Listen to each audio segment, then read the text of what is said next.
Hey guys, actually నేను ఇంటి దగ్గర ఉన్న వీడియోస్ ఒక్కటి కూడా పోస్ట్ చేయలేదు. సో ఈ రోజు నుంచి అయితే పోస్ట్ చేసేస్తాను. మామూలు కాదు, పిచ్చెక్కించేద్దాం. యాక్చువల్లీ నేను ఇంటి దగ్గర చాలా వంటలు చేశాను. ఎందుకు నాకు కుకింగ్ మీద చాలా ఇంట్రెస్ట్ పుట్టింది. మ్యాక్సిమం ఈ జనరేషన్ లేడీస్ అందరూ డాడ్ లిటిల్ ప్రిన్సెస్ కదా, బట్ నేను వేరే అనమాట.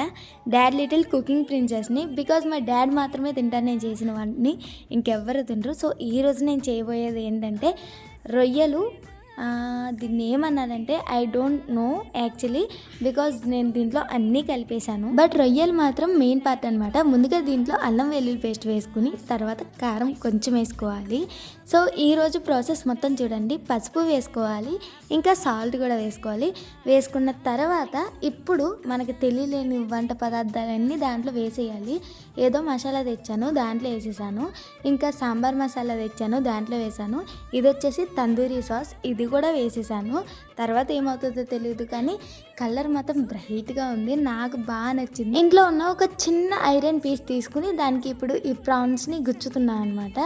ఇది గుచ్చిన తర్వాత ఏం చేయాలో మీకు తెలిసిందే, గ్రిల్ చికెన్, సారీ గ్రిల్ రొయ్యలు అనమాట. సో ఇప్పుడు ప్రాసెస్ మొత్తం చూసేయండి. ఇలా 6 రొయ్యల్ని నేను స్టిక్ చేసుకున్నాను. ఈ తర్వాత ఇప్పుడు మనం కాల్చుకోవడమే. నేను గ్యాస్ మీదే కాల్చుతున్నా, నాట్ ఓన్లీ బొగ్గులు.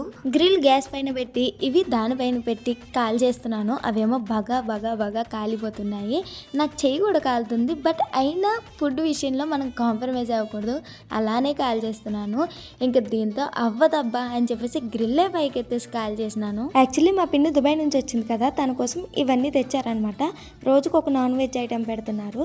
సో నేను రొయ్యలు దొంగలించేసాను, నా ఫేవరెట్ ఐటెం.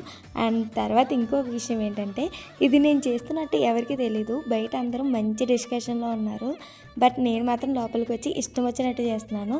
సో ఇది ఎలా వచ్చిందో నేను మీకు ఎవరికి చెప్పను. బాయ్.